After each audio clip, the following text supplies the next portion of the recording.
At Square Root, we never use concentrate. In fact, we rarely concentrate on anything apart from making the best fizzy drinks. So if you notice a few mistakes in this podcast, we apologize in advance. So hi, I'm Robyn. I'm the founder of Square Root. And I'm Ed, also the founder of Square Root. We started Square Root in 2012 from our kitchen table with the simple aim of making great tasting fizzy pop from actual fruit. We didn't really know what we were doing when we started, but we took massive inspiration from craft beer and founded our Soda Works. And that's the technical name for a place where soda is made. Since then, we've learned a lot about the soft drinks industry, and the thing that shocked us is that most people don't actually make their products. The vast majority is made on contract, which is fine if that's what you're into, but we believe in the juicy bits, not fruit juice from concentrate. So we wanted to shine a light on people putting the work in and getting down and dirty making their products like we always have. And this is it, the Never From Concentrate podcast. In each episode, you'll hear from people with a hands-on approach to their business. We're talking bakers, roasters, movers, shakers, and maybe even some candlestick makers. We're interested in telling the stories of what it takes to get things made the hard way. So, Ed, who have we got joining us this time? I thought you were booking the guest. Wait, we had a meeting about this and you have the idea for the first podcast guest. Well, there's no one here. No one's coming. Okay, we have to stop. Okay, no. So we're back. We've calmed down a little bit. We haven't got a guest for the first podcast, so we're just going to do what every founder loves to do, right? And talk about ourselves. You have to banter with me and then say, how do we get into it? Cut. How do you get into it? How did we get into it?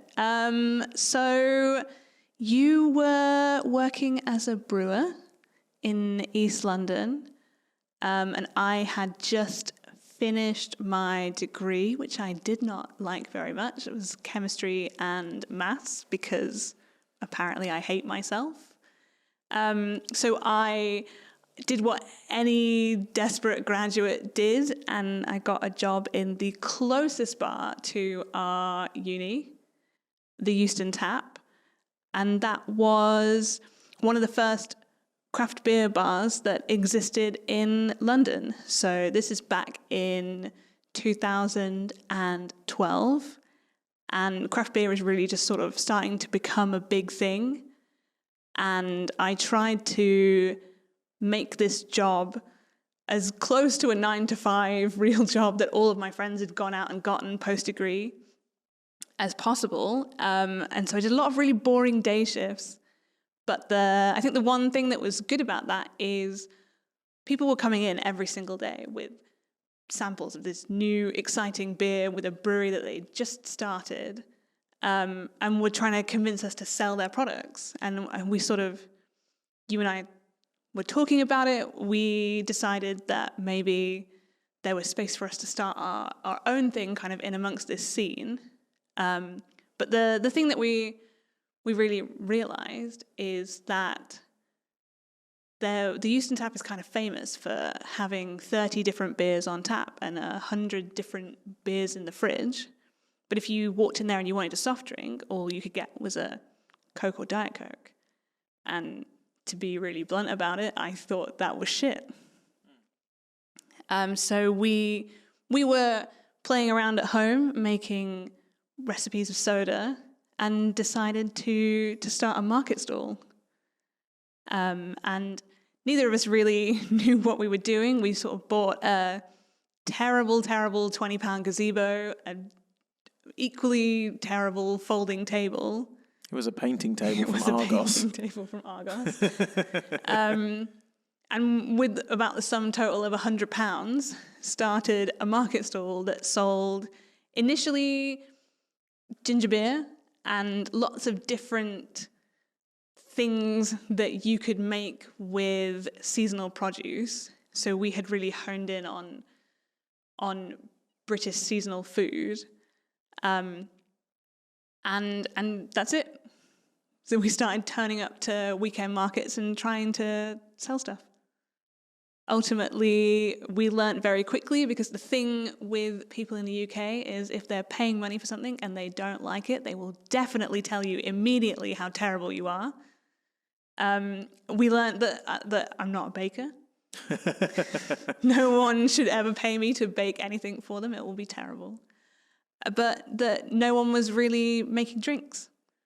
Not soft drinks, anyway. Not soft drinks, no. So on the one hand, we had all these people that we were meeting that were starting their own breweries. You were working in one of them. And on the other hand, we had these nice soft drinks that we were making that people were buying. So those two things sort of combined and made themselves into a kind of side hustle, I guess. Yeah. I mean, it was good in the summer. Yes, it was good in the summer, and then the brutal UK winter hit, and everyone stopped buying from us, which was terrible, because I was on the precipice of quitting working in the bar, thinking I could take this full time and happily live off of this little cute market stall, and I quickly learned that that was not at all going to be possible. So I applied for a job with the London-based street food collective Curb, to be their first intern, to kind of do a job that I would find more fulfilling than working in a bar and still be a part of this scene. And I told myself that if I didn't get this job, that we would both quit our current jobs and start trying to figure out how we could battle the Great British Winter and make Square Root a thing. A business pact. A business pact.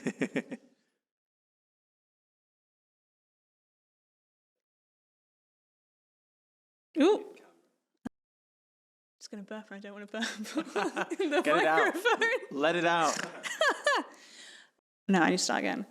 Needless to say, Curb didn't give me that job, and as part of the pact that we had, we'd lined up this vintage tricycle that we were going to convert into a mobile soda bar and start taking that around and seeing what we could make of Square Root that way.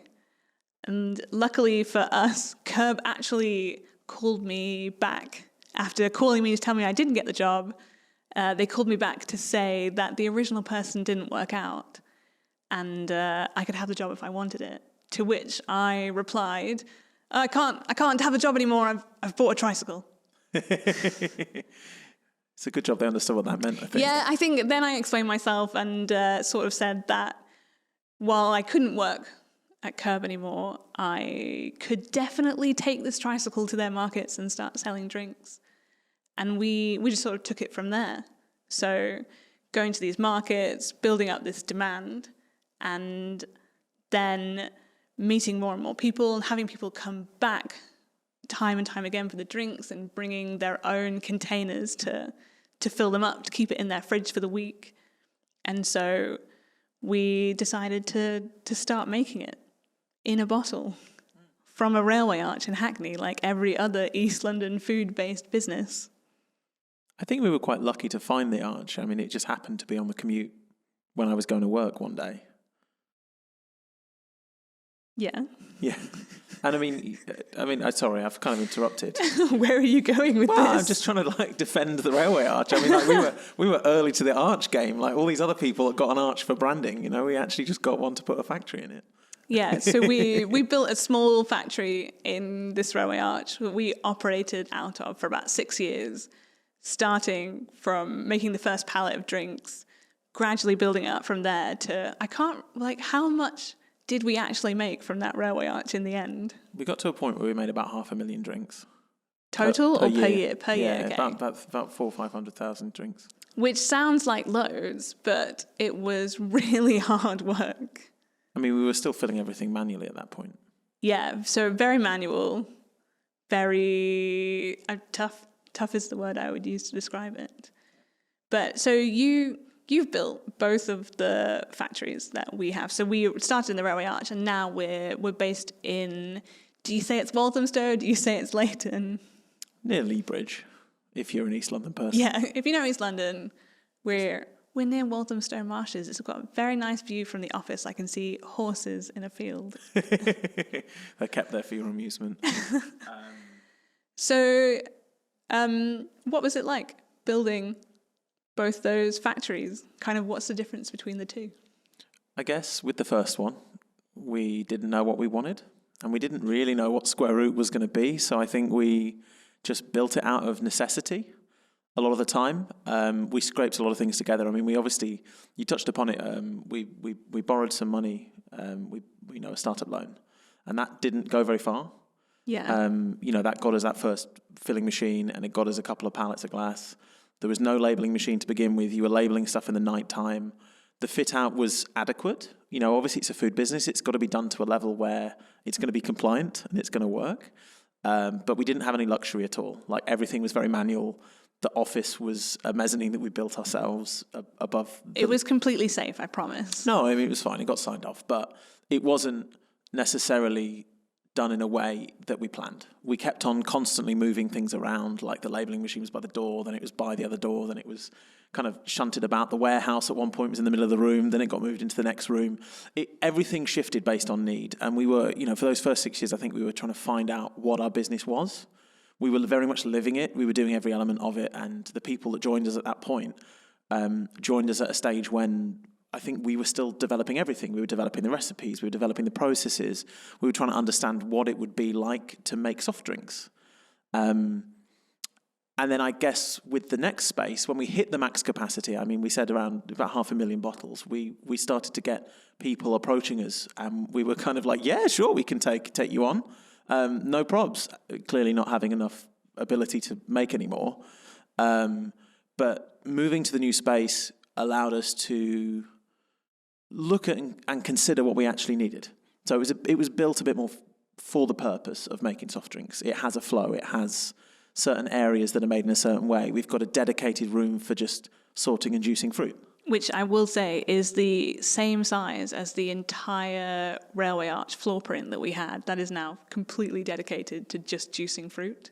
We got the big Zoomex machine that we always dreamed of, We put in proper slot drains and like resin floors and all of the things that we built it with purpose for some permanence. It's a 10-year project in the new space. So we built with the intention of maxing that out. And I think... obviously we're in London, price per square foot is not great, it's expensive, so we built up as well. I mean, we put the mezzanine in, the warehouse is upstairs, which is kind of crazy. So there are some kind of unusual compromises that maybe you wouldn't make if you were in the city, out in the countryside, for example. I think because we're in a city and it's a production space in East London, it has to function and look in a certain way if you want to do a lot of those things. So I think when I built it and designed it, we had to consider a balance between what we needed and also what we could afford. So maybe the similarity between both of them is they were both built on a really strict budget. It was kind of crazy. I mean, I'd never project managed a build where we had so many contractors before. So we certainly learnt a lot of new things.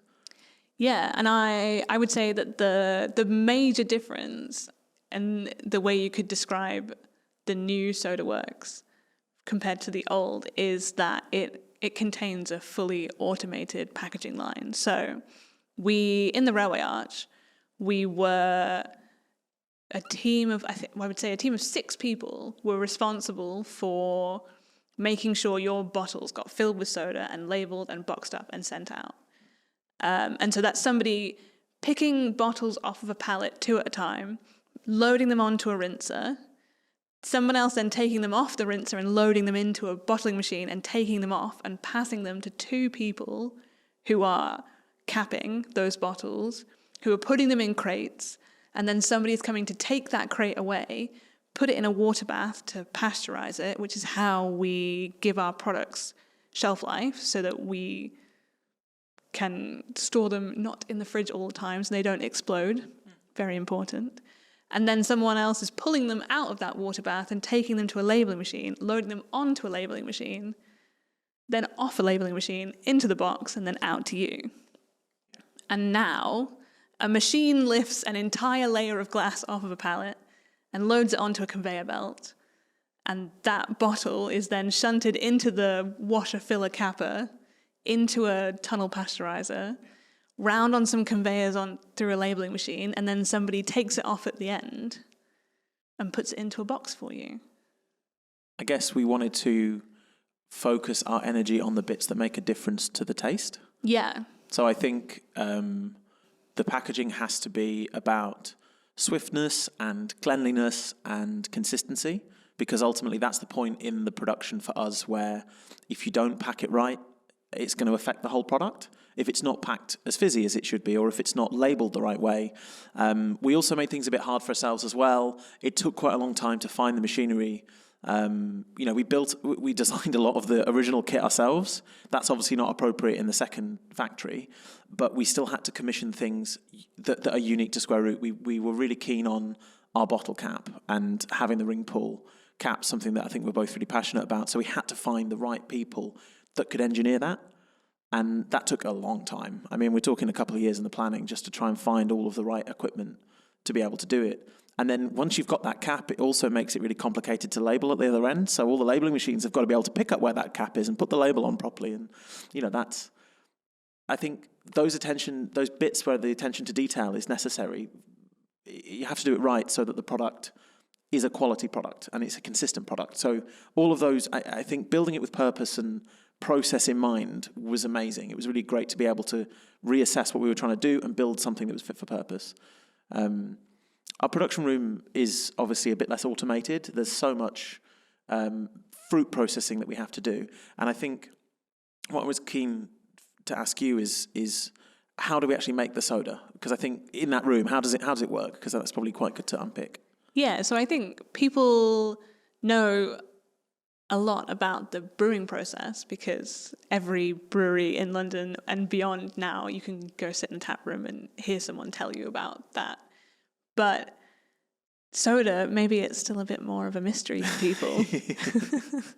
How would I describe it? So I often tell people before they come for a tour of the Soda Works that it's a bit like the Willy Wonka factory, but instead of a river of chocolate, it's a river of lemon juice, which is slightly closer to the truth than a brewery. But it's a glorious, chaotic space of fruit going everywhere and juice coming out and being mixed into soda. But that's the bit that I find really exciting, is taking a fruit and thinking about what that fruit tastes like and how that fruit tastes like it tastes, and deconstructing that into liquid form and rebuilding it so that when you open that bottle of soda, you're tasting the fruit that it's made from. So it's very purist and very technical, but not technical, because most of the time it's just smushing things until they're juice. But I think it's important that for us, we're not looking to put stuff in, we're not looking to add a flavour. We want to taste that seasonal fruit. Yeah, so the original intention was to elevate what soft drinks were. And at the time, what soft drinks were Coca-Cola, yes. We all know that that's full of sugar and flavourings. But anything that is sort of marked a lemonade is full of fruit juice from concentrate. And what that means is that lemon has been juiced. It's been, in a basic sense, it's been boiled so that all of the water has come off and it's been restricted down into the lowest amount of liquid it can be. It's then been transported to somebody else, mixed into a soda mix, heat treated again, sent to somebody else, put into a package, heat treated yet again, and then it sits on a shelf for 6 to 9 months and you drink it. So for me, that lemonade has lost all of the good characteristics of a lemon. And what we wanted to do was make it taste like fresh lemons. Lemonade that you made at home, essentially. So it's really easy to do that. There's no big trade secret. You just bring in lemons and you juice them and you mix them into soda and then you package them into a bottle and then you do one heat treatment and that's it. Keep it simple. Yeah, those are all my secrets. You can look at the back of a lemonade bottle or can from us, and it will tell you that the ingredients are just lemons, sugar, and water. It's about process and it's about sourcing. Yeah. So you do a lot of our sourcing at Square Root. So tell us about how that works. When I first started sourcing fruit for Square Root, I used to go to Spitalfields Market in the early hours. If you want to go, you have to go in the middle of the night, essentially. So I'd turn up at about 4 on the bicycle. That's ambitious. 6 on the bicycle. And obviously get ripped to shreds by all the market traders. It's quite an amusing environment. There's a lot of fruit is traded very quickly. The prices change a lot all the time. You've got to know what you're buying. You know, reputable traders sell you what you think you're buying. Maybe the less reputable sneak a couple extra wasty boxes in the bottom. We don't really come across that anymore. But I think buying on Spitalfields was great because it gave us access directly to the product, and you could choose. You could choose the best ingredients on the market on the day, and you could go and inspect the fruit, and that was great when we were smaller. As we grew, we were really keen to start making contact with growers directly because we wanted to have the ability to choose fruit that had unique character. Yeah. We didn't want to be just buying a lemon that you would get in a bar. We wanted to buy a lemon that had some heritage or some taste that would be unique. Lemons are a good example. There's a lot of different types of lemons in the world. Lemons are actually a winter fruit. Well, citrus is a winter fruit. You know, it's frustrating. Everyone wants to drink orange juice or orange-flavored drinks in the summer. In reality, oranges are ripe at Christmas. I need to design you a poster that says like citrus is a winter fruit, or a T-shirt or something. Well, I didn't know this. I think we came at it from a very naive position. I mean, you know, we were just like, let's make soft drinks, and had to worry about all of that later. And then, you know, I think we learned very quickly about seasonality and how the seasons change. You know, there was a time where I think it was the first time we sold to the Tate. They ordered a load of rhubarb soda, and it was that typical thing where we're like, yeah, sure, no worries, I'll just go to the market. And then suddenly no one had any rhubarb, and I was like, why is there no rhubarb? And everyone's like, oh yeah, the indoor season's finished and the outdoor doesn't start for 3 weeks. And I was just like, shit, how am I going to do this? But then going and actually visiting farms and talking with them about how it works, you learn, right? We don't get caught out quite so much, and I think you know, dealing with these farmers, we actually learn about their passion, and we can try out fruit that maybe they aren't selling to retail. Yeah, so absolutely. Fruit, you know, I think that's like a key thing.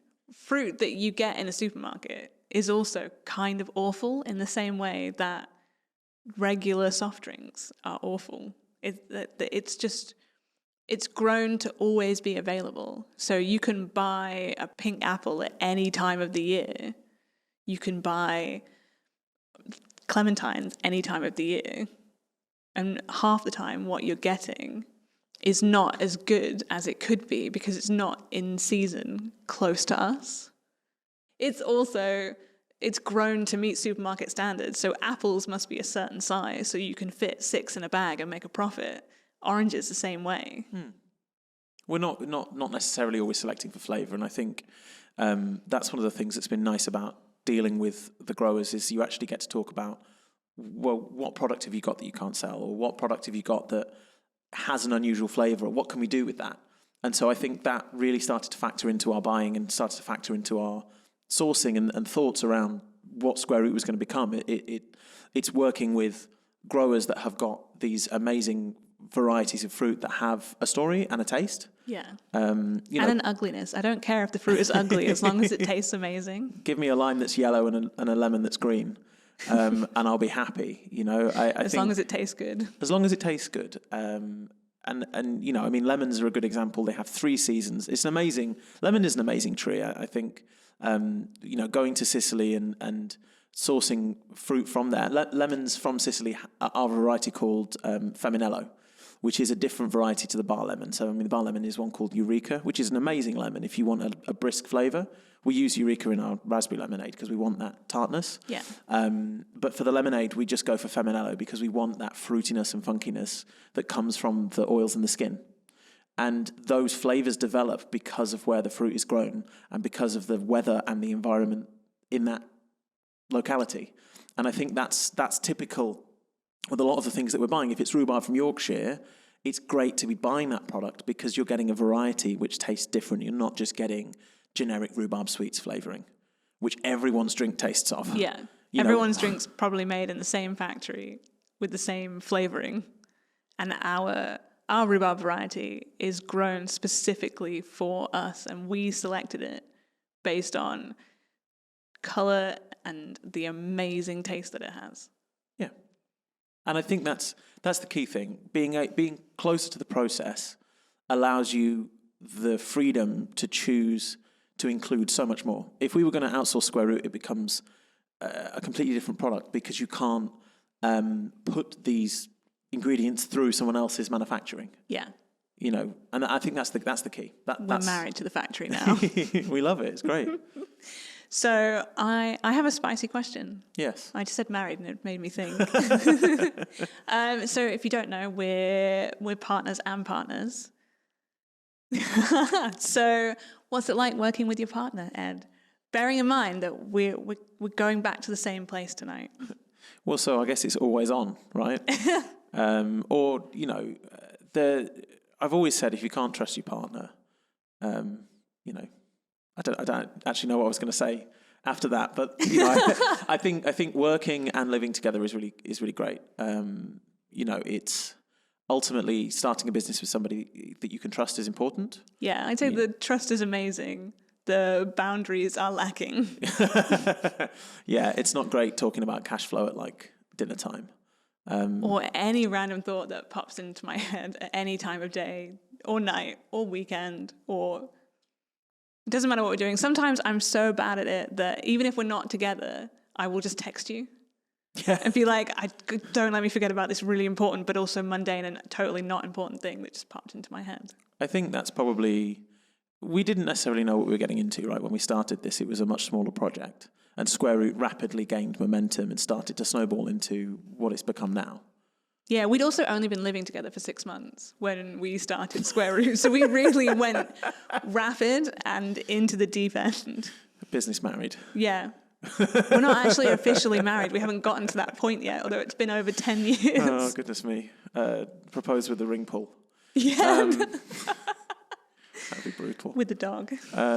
But yeah, I know. I think it was the right choice. Yeah, I mean, I've never had like an official job apart from this, so I can't tell you what it's like to work with anybody else. I think this is typical. I mean, is that Stockholm syndrome? No, I've spoken to a few people that are in the same position. I think the key detractor is, wanting to talk about work when you shouldn't, and like not getting too official about being like, this is non-work time. We must talk about normal things like Netflix. And I think it's easier at work. It's easier the other way around. Yeah, I think we have a very complementary set of skills. I'm not very technical, but I have a great palate, and I'm very, very, very good at organizing things, like so meticulous about organizing. And you're very good at machines and planning that side of things and sourcing stuff and making relationships with people. Thanks. So that's fine. You're welcome. I'm very grateful for that. Yeah, I think there was. But also very messy. I just want to say that now. Okay, well, it's on the recording now. I think, look, if it wasn't complimentary, we wouldn't have got this far. Yeah. I think there's definitely a dynamic that works. I mean, we've been doing this for a while now. It's 9 years of official Square Root this month, right? And maybe a year of home Square Root even before that. But I think, I think it's obviously a challenge, but ultimately, we have really complementary skills, and I think that's really helpful. And if you are starting a business, it is better to do it with someone else and not alone. I'd never say to do it by yourself. That would be horrible. So lonely as well, I imagine. I think it is good to have someone to talk to that's going through the same thing. I mean, like, some people call these friends. But, in lieu of that, when you start a business, at least, for the first 10 years, it's very hard to find time for your friends, right? That was supposed to be a joke. But it's too real. No, I think it's been good, and I think having you as a founder and a partner means that you can bounce a lot of ideas. We're often thinking the same things. We're very close in that way, and I think that's really helped us to achieve what we've achieved with Square Root. Yeah. And stay focused on the task as well. It's a project, it's a joint project, and I think we've got a lot invested in it and in each other. So therefore, you've got to make it work, right? Yeah. So then, if you could change anything about the last 9 years, what would you change? Bigger juicing machine, faster. Yeah. Oh yeah, we spent way too long squishing things by hand because we thought it made it taste better, but that was just not true. That was really hard work. I had one really strong arm at the time, though. A lot of us had one really strong arm. No, I think automation of certain mundane tasks is great, and that's the other thing that's probably changed in the past 10 years is with better technology, and you're able to automate some of the really basic stuff, and the cost to access that is so much lower, and so. This is maybe a bit deep in manufacturing, but definitely looking at those types of productivity improvements sooner would have made a massive difference to our lives. Yeah, I feel that. Yeah, we spent a long time doing really silly things for many hours, which could have been done by a machine. And it really doesn't make the drink taste better to know that you spent 10 hours labeling them by hand or something stupid like that. Yeah, I'm not sure that I would change anything. I think it's not that everything has gone perfectly. It's that I think I went into this not really knowing at all what I was doing. And I think that was kind of some of the magic of it, being a bit naive and not really knowing what I was getting myself into. I think a lot of the time, we talk to people all the time who are like, wow, you run your own business, that's amazing. I work in banking, or I'm a lawyer or whatever. I want to start something, but I just can't do it. I haven't figured out how to do it. And I think it's because they're comfortable. Yeah, you mean there's a level of discomfort that makes you really graft for it. Yeah. Yeah. So I didn't have any savings when we started this, so it had to work because I had to pay my rent. Yeah, I mean, we had to work really hard to make sure that it worked. And I think it was good to have we still have a lot on the line. Yeah. I mean, exactly. I come from a tiny village in the Midlands. I'm not moving back there. We've got to make the lemonade bucks. I think, I think the grit is what makes the difference. But maybe that's what we're looking for in the fruit that we buy. I mean, we're buying a bit of grit. We're buying that stuff we'll wash off before we juice it. We do that. But I think buying from people where they are doing something different. I mean, it's the reason we wanted to start this podcast. I think never concentrate. Yeah, exactly. I think. Having to putting in the hard work really makes a difference to the way you approach all of the challenges you face. We've got a body of success, we've been successful for all of this time, so you've got a body of things to motivate you forwards against new challenges. Yeah. And that's important. Amazing. So then I guess we should wrap up. Otherwise we're going to talk forever. We could literally talk forever about fruit, lemons, Square Root, soda, anything. What's your dream flavour of soda that we've not made yet? Oh, that we've not made yet. You know what I was going to say? No? I always wanted to make a root beer. Oh, right? no. That's a shout out to all the root beer fans out there. Every time. What do you say in the comments? Drop a T? Is it? What's the thing they say on their... Maybe we've got to cut this out. You got there's a way of is it an F? I think it's an F in the comments. Anyway, but really showing my age. What could I make if? So today's also a historic day. There's a very famous brand of pineapple and grapefruit soda that's being rebranded. So maybe I'd love to make a pineapple and grapefruit soda. We could call it Tilt. Something like that. I can't. There's probably for reasons we can't say what it's called, but yeah, that'd be my dream flavour. Something fruity, tropical. This is a tough question for me though, because I do a lot of our recipe development. So essentially, if I can dream it, I can make it into a soda. I've made all sorts. I've made a birthday party soda, which went beyond cake. It actually tasted smelled a bit like freshly burnt out, blown out candles, like a birthday party. And it had glitter in it. And I am not allowed to bring glitter to work ever again. I've been officially banned. I had to clean the machine. That's why it's banned. I've made a chili cola. That was a collab we did with the Nottingham-based sauce shop. That was amazing. I've just launched into the Tate and Apple and Woodruff soda. that it just is to go with their Cézanne exhibition, and that is just incredible. It's like liquid apple pie. Woodruff is amazing. Woodruff is an amazing ingredient. But what else? Dream big. Dream big. Yeah. I just want to put glitter in sodas again. That's all I want. Others have done it as well. Like a snow globe. Yeah, I suppose that's the thing. Having a factory, we could just literally make anything. Yeah. Whatever you want. If you'll buy enough of it. We'll make it for you. Square Root.